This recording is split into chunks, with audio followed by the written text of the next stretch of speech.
Hello everybody, so before I begin I do want to note that the One Piece live action cast was announced during the week. It was a big deal, news-wise, and honestly I could just say a couple things here. The first is that I think it's honestly too early to make up your mind about anything. Like one way or the other, we don't have enough information to make an accurate assessment. And that's okay, it's okay to say, I don't know. I don't know yet. I'm pretty sure that everybody involved in this project already knows that this is going to be an uphill battle, that this is not going to be an easy adaptation to pull off because of the nature of the manga. That being said, I will say this much. I did think that the casting choices were actually more fitting and more accurate than I thought they would be. And then also, this is their new job. And so when somebody starts a new job, you want to wish them good luck. You want to wish them well. So I wish everybody of the cast, good luck on this new job. So I really hope that the show works out for them. And even if it doesn't, it's not the end of the world. Okay, so today's video is going to be about Blackbeard, Marshall D. Teach, one of the most mysterious characters in the series of One Piece. Specifically, what his next move is going to be. I think I now have a pretty good idea of what his plan is, to the point where I do have to say that if you don't want to know, this could spoil some stuff. That's how confident I feel about this. Like, it would be very shocking to me if none of the stuff that I'm about to tell you happens. Like, I would be very surprised. Because the more I thought about it, the more the pieces started falling into place, one right after the other. Okay, so the first piece of information that we have is the speech from Doflamingo when he talks to Law about the power of the Opi Opi no Mi and how the fruits can be used to perform the eternal youth surgery and make somebody else immortal at the cost of the surgeon's life. Doflamingo tells Law that if he had performed the eternal youth surgery on him and had made Doflamingo immortal,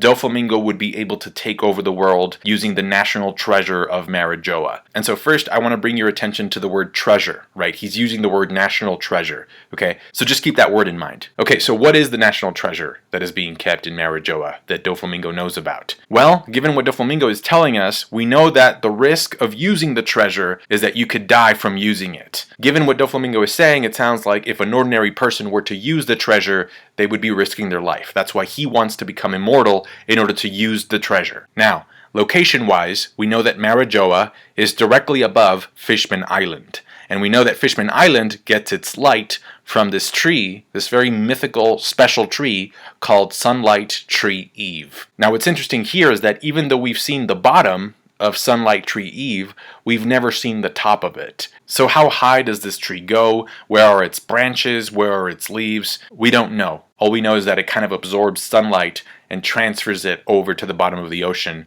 so that Fishman Island can have some light. Now this next part is not my theory. This is actually like a mixture, a combination of two theories sort of meshed together. The first one I saw in Arlong Park forums a very long time ago, but it's basically that if you follow the tree trunk of Sunlight Tree Eve, then the top of it would have to be in Marijoa. Now I actually have an add-on to that part of the theory, which is that if you remember pre-time skip, we knew that Impel Down, Enies Lobby, and Marineford were connected by this triangle of three doors. Now, post-time skip, Marineford was moved to the other side of the red line, but the point is that Marineford, Impel Down, and Enies Lobby were very close together, and that triangle, as you saw from the map, was very close to Marijoa. And so if the top of Sunlight Tree Eve is in Marijoa, and we know that this tree absorbs sunlight, I think that also explains why it never gets dark in Enies Lobby. Remember how Enies Lobby was described as the nightless island, right? Because it never gets dark there. And so I think that's due to its proximity to Marijoa. Because we have seen that it does get dark in Marijoa. So I think like maybe the government found a way of filtering the light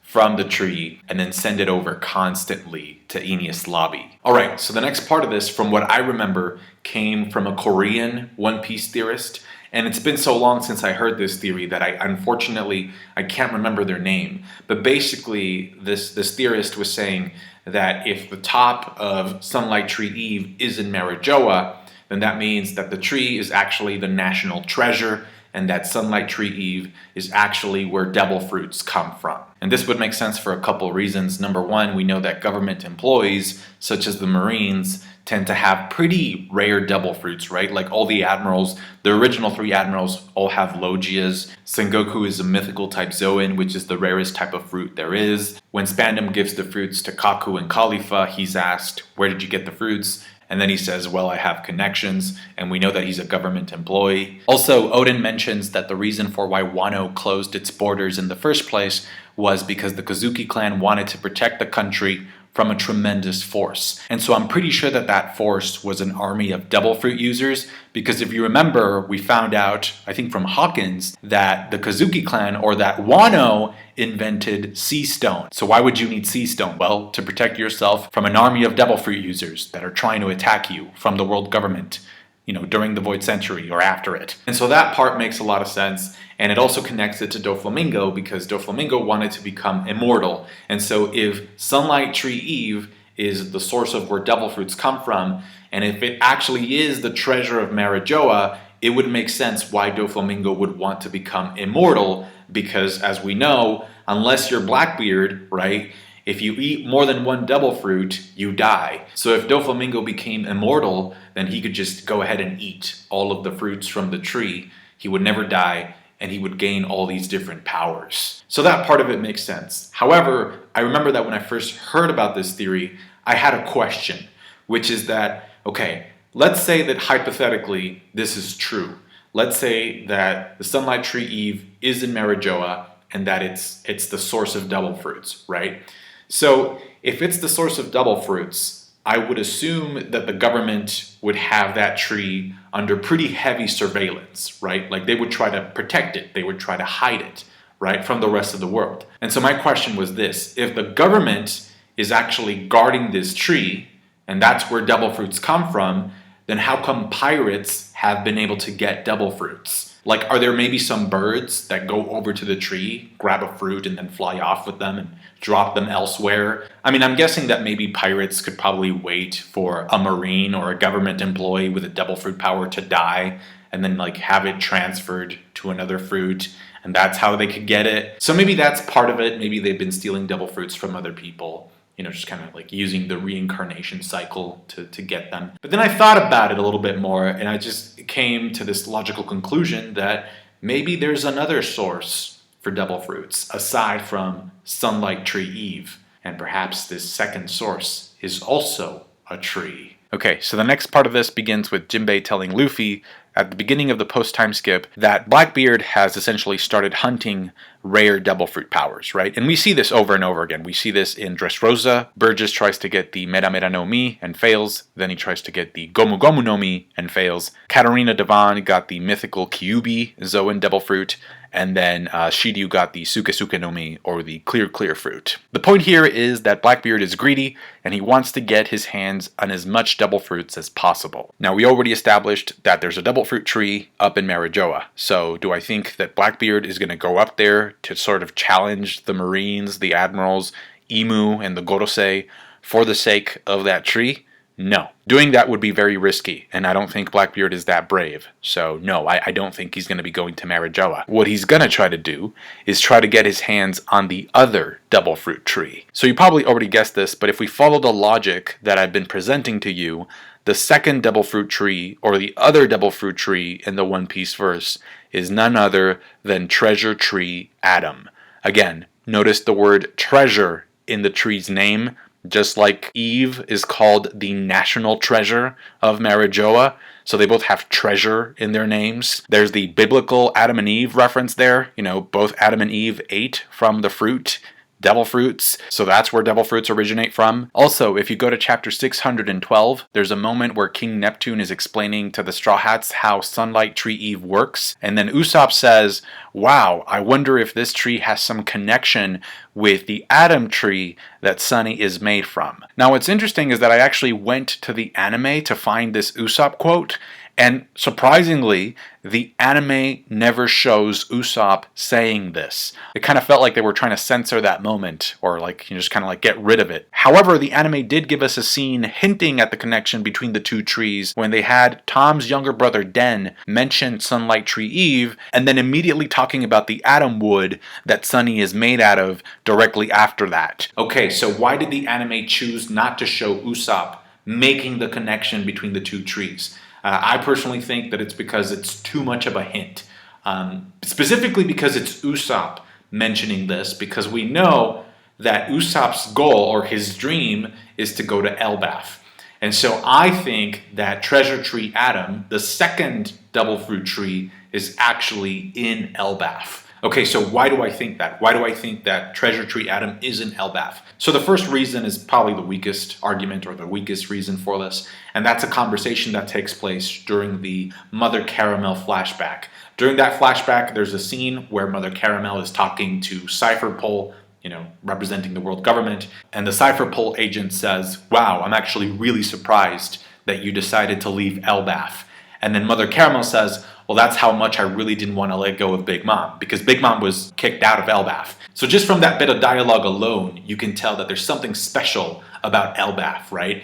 Something that is special enough that it would make it difficult for somebody like Mother Caramel, who's just in it for her own self-interest, to actually leave the Giant's country. Another reason for why I think that Treasure Tree Adam is in Elbaph is because Big Mom tells Luffy and Nami that if the marriage between Prince Loki of Elbaph and her daughter Lola had gone through, she would have been able to gain a tremendous source of power, enough to defeat the rest of the Yonko and also become Pirate King.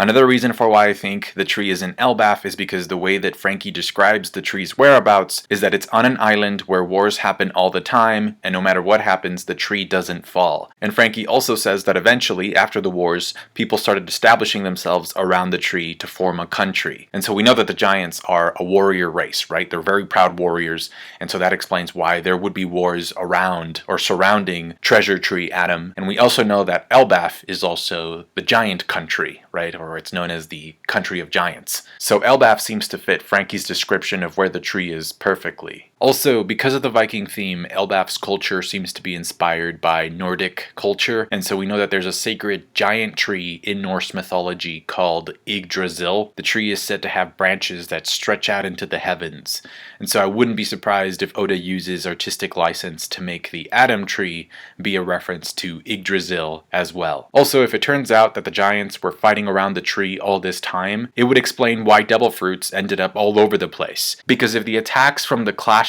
of the giants ended up hitting the tree wouldn't suffer any damage, but the vibrations from the attacks would be strong enough to shake the top of the tree, and so the fruits would begin to fall into the ocean. And so if the fruits fall into the water because of all these giants clashing, the currents would just carry the fruits away and send them to other places. Now, if you go to chapter 866 of the manga, which is the chapter where Big Mom gets left in Elbaph, you'll see this shot here. It's not very clear in the anime because I think they tried to hide it, but if you go to the chapter, you'll be able to see some pretty familiar stripes in the distance. I say familiar because those stripes are pretty much identical to the stripes that belong to Sunlight Tree Eve. So yeah, I think that's where Treasure Tree Adam is. Not only that, but Chiffon also mentions that another reason for why Big Mom wanted Lola to marry into the giant family was because they're supposed to have the strongest army in the world. And so just like the world government claimed ownership over Sunlight Tree Eve after the Void Century, I think that Joy Boy left the second Devil Fruit tree, Treasure Tree Adam, to the giants so that they could protect it from the rest of the world. And so when Blackbeard tells his crew, let's set sail, because rather than watch how the Marines take it, I'm going to take it for myself, I think that what he means is,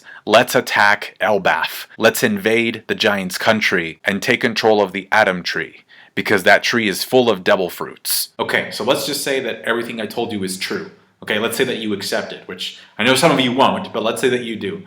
A question that you would have is, okay, but why now, right? Like, why did it take Blackbeard and the Navy this long to actually move or to try and get control over that tree that's in Elbaph? Okay, so the short answer is that for the first time ever, both the Navy and Blackbeard have something that they didn't have before that would allow them to get the tree. Okay, so what is this thing that they didn't have before? So we know that the Marines recently announced that they have the SSG, which stands for Special Science Group. Now, we don't know exactly what it is, but we do know that it's strong enough to where the government has reached a point where they no longer need the Shichibukai. And it's also a big enough threat to where Kaido actually says that the Marines are actually confident that they can take control of a Yonko with this new power. And that's why him and Big Mom decided to form a temporary alliance. Now, I believe that Oda has already given us a hint as to what this SSG is, because in a recent SBS, Oda was talking about the limits of the Smileys. You know, the artificial devil fruits that the gifters ate that made them all like messed up animals and stuff. So he was basically saying that Caesar was limited because like he could only make these fruits out of animals. So because of Caesar's limitations when it comes to making the artificial smileys, Oda says that ability users for Logias, Paramecias, and mythical Zoans cannot appear. However, he also says that the genius scientist Vegapunk might or might not have been able to research beyond that boundary. And so we actually know for a fact that Vegapunk did research beyond that boundary because he created Momonosuke's Devil Fruit. And Momonosuke's Devil Fruit is a mythical type Zoan. And since we know that Vegapunk is the person responsible for creating the SSG, it would follow that maybe the SSG is an army of artificial Devil Fruit users that can use Paramecia powers, Logia powers, and mythical type Zoan powers. Now the next point that I really need to make here is that, believe it or not, in the world of One Piece, there are Devil Fruit powers that can remain in effect, that can remain active, regardless of whether the user is conscious or not. I'm going to repeat this because it's super important. In the world of One Piece, there are some Devil Fruit powers that can remain in effect regardless of whether the user of these powers is conscious or not. A perfect example of this is Tama. Tama uses her Kibidango Devil Fruit power to make animals into friends. At one point, Tama and Speed run into Kaido. Kaido knocks out Tama, just leaves her on the floor unconscious, and despite this, Speed is still Tama's ally. So the power of Tama's fruit continues even though she's unconscious. And so we know from Zou, according to Momonosuke, that Sunisha the elephant committed a crime a very long time ago, and that since she committed that crime, she's been ordered to just basically walk around the sea forever. And so I'm pretty sure that what happened is that a very long time ago, Sunisha committed this crime. Maybe the elephant attacked a member of the Kozuki clan, and the user of Tama's Devil Fruit power, back then, gave the elephant the Kibidango with the order that as punishment for attacking the Kozuki clan, the elephant has to walk aimlessly on the sea for all eternity. Until, of course, a new Kozuki heir shows up and commands the elephant to do otherwise. But the real point that I'm trying to make here is that since we know that Sunisha has been walking on the sea for a very long time, that means that the user of the Kibidango no Mi, or Tama's Devil Fruit, whoever had that fruit in the past has died, right? They probably passed away, and so Tama ate the fruit, and that's why she has it. And so the point here is that the effects of that fruit are still in effect, even though the user has since passed away. Okay, so why am I telling you all of this to get to the point? So I just talked about how the SSG could potentially be an army created by Vegapunk with artificial Devil Fruit users that are mythical type Zoans, Logias, and Paramecias. Emphasis, highlight Paramecias. I also showed you this image of Elbaph of where I think the tree is. So you notice how the stripes of the tree are pretty difficult to see, right? Like even if you go to the chapter 866, it's not very clear. So one of two things. Either the tree is supposed to be kind of like in the distance, far away, and maybe it's sort of obscured by some mist or something like that, or the Adam tree, the second Devil Fruit tree, is actually invisible. Okay, so how does that make sense? I think that a very long time ago, just like Joy Boy probably asked the Kozuki clan to create the poneglyphs, to write down his story and the Way to Laugh tale on the poneglyphs, Joy Boy probably asked the user of the Sukesuke no Mi, right, the person who had the power to become invisible, to use his power, use his awakening. Whoever this guy was, whoever this person was that had the power to become invisible, Joy Boy told him, please use your awakening on the tree that I'm going to leave behind because it has devil fruits and I don't want the world government to know where it is. I don't want them to find it. So please use your awakening on the tree. So maybe currently only the giants know about the tree's location because Joy Boy trusted them. So maybe this is a secret that's been passed down from generation to generation. Just like being able to read the poneglyphs has been passed down from generation to generation within the Kozuki clan. I mean, Big Mom was part of Rox's crew, right? And we know that Rox was trying to uncover the secrets of the world. So maybe she knows that the tree is in Elbaph. It's just that she doesn't know exactly where it is because she can't see it. And so I just talked about how now, thanks to the SSG, the government or the Marines can now have an artificial invisibility user. And so if that person can deactivate the invisibility, then they'll be able to see the tree and claim it for themselves. And then, of course, we have Blackbeard, who we know has Shiryu in his crew, and Shiryu actually has the Suke no Mi. So if they go to that tree and Shiryu is awakened, he can use the power to deactivate the invisibility. This also connects to a scene in Marineford where Doflamingo is trying to kill Moria after the war, and Moria asks, whose idea was this? Was it Sengoku's? And Doflamingo says, no, think higher. It just seemed kind of weird to me that the government would want to order Moria to be killed because Crocodile was a Shichibukai, just like Moria, and they didn't kill him.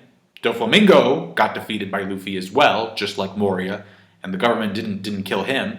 So why kill Moria? So maybe the government knew that Moria had an underling or somebody under him with the power of the Suke no Mi, the clear fruit, and the government wanted to get access to that fruit by killing Moria and taking over his crew, or maybe killing Absalom and getting the devil fruit that way. And it's all because they want to use the awakening of that fruit to deactivate the invisibility shield or the invisibility cloak effect that's covering the tree.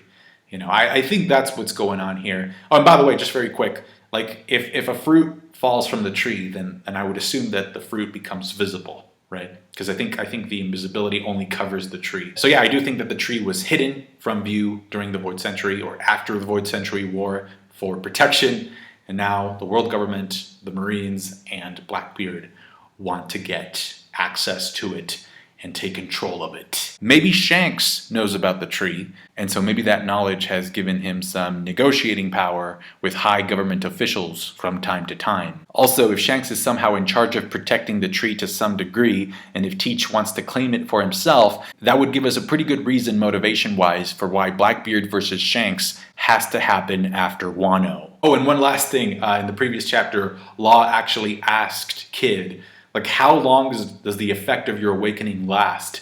And then Kid said, I'm not going to tell you. I'm not going to reveal my secrets to you. Which, talking about, the effects, the longevity of awakenings, right? I think it kind of fits the discussion that we're having here. So yeah, I just thought that was interesting. Yeah, that's pretty much the video, guys. Thank you so much for watching. I hope you enjoyed it. There was no One Piece chapter this week, so I just thought might as well just give you this. Thank you for all of your support. Take care, and I'll catch you guys later. Bye.